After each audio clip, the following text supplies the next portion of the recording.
What's up, y'all?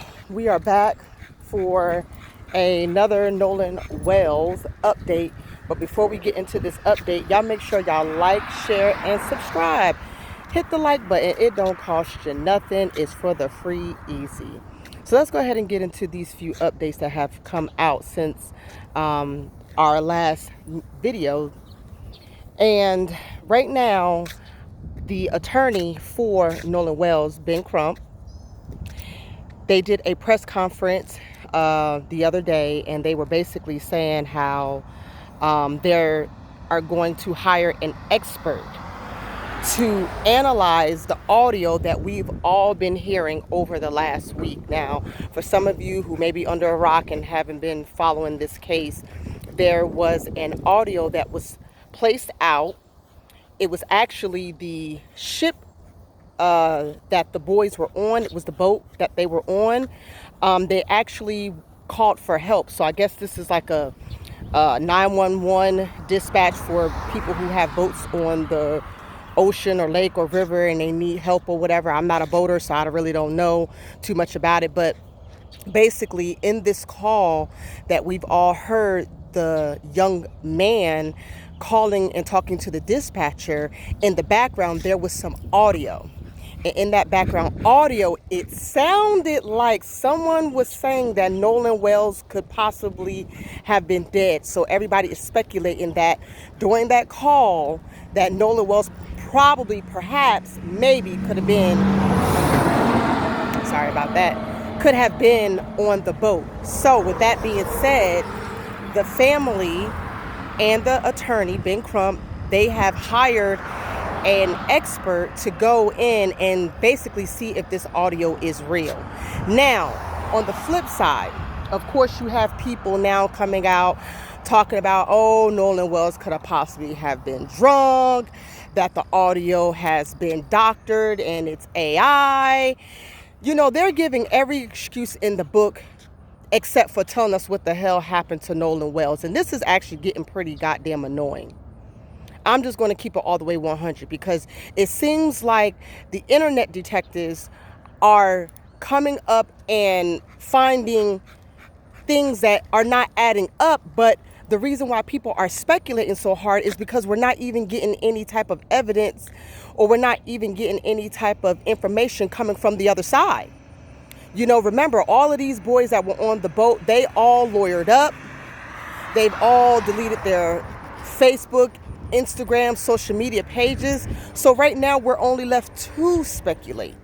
You know, so of course everything we're saying is alleged because we haven't heard any details from the actual law enforcement, because of course this case is still going on and is still pending. So, you know, we're just going to have to speculate off of the things that we are finding. And I find it funny how Nolan was on a boat and it was thousands and thousands of people out there on the water, and all we've been able to see is just some janky videos of him in the background. Yeah, we saw and heard a video of him, somebody saying, giving me my fucking phone. But, you know, everybody has deleted pictures, and of course, you know, they're saying, the parents are saying that information was deleted off of his phone, off of Nolan's phone. So this whole shit is just really fucking janky. You know, then you have the officials, the governor over there, saying that there's no foul play when there's no evidence that has even really been presented. So how can you even come to that conclusion? You know, this whole case is a goddamn shit show. And this is a prime example of how racism and white supremacy all get on code and they all follow it. They all know, hey, shut the fuck up and don't say nothing. And that's how it's been. And it's been an uphill battle since the time this case has been presented and started going viral, where they're trying to get answers and people are getting roadblocks. And to me, that just screams guilty. I'm sorry. You know, like I said, if this was my friend, I wouldn't be moving and acting in this manner.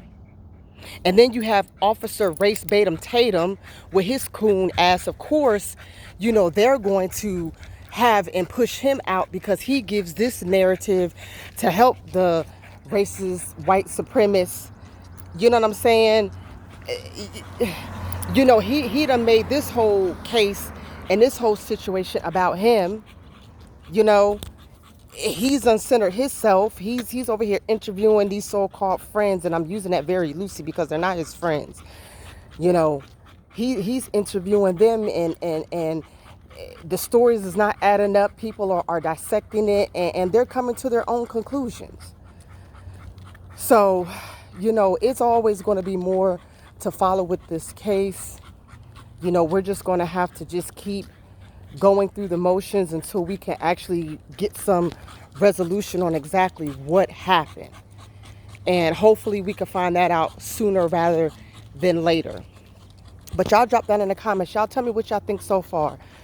You know, I'm a little upset and I'm a little deterred by this case because, you know, if we've all said this before, if this was somebody else, if the shoes were reversed and this was a boat full of black men and a white boy disappeared, we all know that this would not be this way. We know it. They would have had the mama, the daddy, the brother, the uncle, the fish, the dog, the bird, the cat.